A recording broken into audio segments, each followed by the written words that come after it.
नमस्कार, मैं हूं आपके साथ जूही तोमर और आप देख रहे हैं न्यूज़ वन इंडिया का डिजिटल प्लेटफॉर्म जो भारत को खंडित करने की मांग करेगा और जो उसका समर्थन करेगा उसे भारत करारा जवाब देगा और अपने देशवासियों पर आंच भी नहीं आने देगा।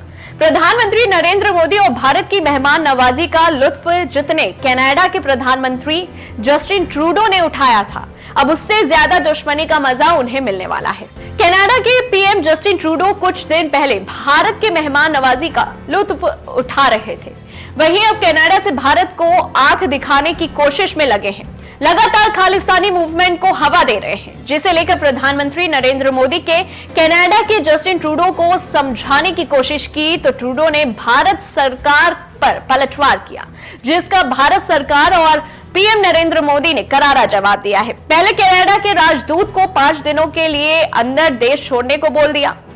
अब कनाडा में रहने वाले भारतीय के लिए एडवाइजरी जारी कर दी है। इतना ही नहीं, यात्रा करने वालों को भी सावधानी बरतने की चेतावनी तक दे डाली। भारत विदेश मंत्रालय ने कहा कि कनाडा में भारत विरोधी एजेंडे का विरोध करने वालों को टारगेट किया गया है और ऐसे में कनाडा में रहने वाले भारतीयों को सावधान रहने की सख्त जरूरत है। कहानी शुरू होती है भारत में 9 और 10 सितंबर को G20 सम्मेलन में दूसरे देशों के तमाम राष्ट्रपति और प्रधानमंत्री का भव्य स्वागत किया गया था। उनमें कनाडा के प्रधानमंत्री भी शामिल थे, जिनका भव्य स्वागत किया गया। भारत ने अतिथि देवो भव के तहत सभी का सम्मान किया। वहीं कनाडा के प्रधानमंत्री जस्टिन ट्रूडो ने भारत पर कई गंभीर आरोप लगाए। खालिस्तानी नेता हरदीप सिंह निज्जर की हत्या के पीछे भारत सरकार हो सकती है, जिसका भारत ने करारा जवाब भी दिया है।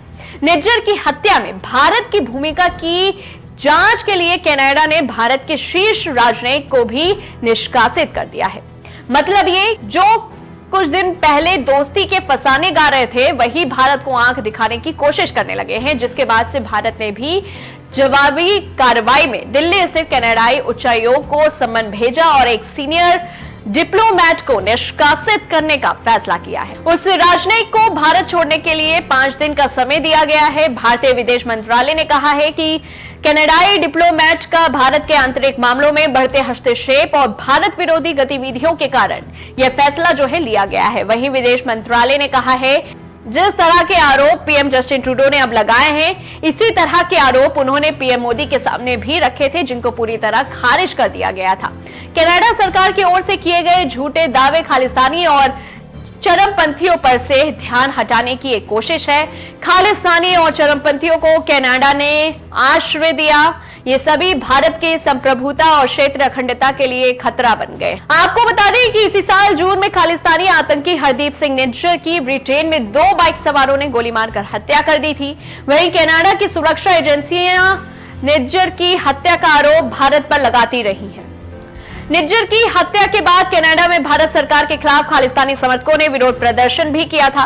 कनाडा शुरू से ही खालिस्तानियों के समर्थन में दिखाई देता रहा है। मतलब ये कि भारत को बांटने की मांग करने वालों के साथ 1980 के दशक में भारत में शुरू हुआ खालिस्तानी आंदोलन धीरे धीरे कनाडा तक पहुंच गया। दरअसल 1974 में भारत ने राजस्थान के पोखरणा में न्यूक्लियर परीक्षण किया था, जिसका विरोध कनाडा के पूर्व पीएम पियरो ट्रूडो ने किया था। उसके बाद से कनाडा में खालिस्तान समर्थकों को जगह मिलती रहती है। इसके साथ ही भारत और कनाडा के रिश्ते जो है खराब होते रहे।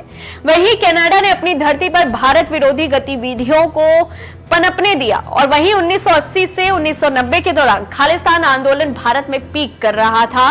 वहीं 1980 के दौरान खालिस्तान आंदोलन भारत में पीक पर था और बमबारी, हत्याएं, किडनैपिंग, लक्षित हत्या और नागरिकों के नरसंहार की घटनाएं देखने को मिली, जो सबसे ज्यादा पंजाब में देखी गई। वहीं 1985 में कनाडा में खालिस्तान अलगाववादियों ने एयर इंडिया फ्लाइट कनिष्क पर किया था, जिसमें विमान में मौजूद सभी 329 लोग मारे गए थे।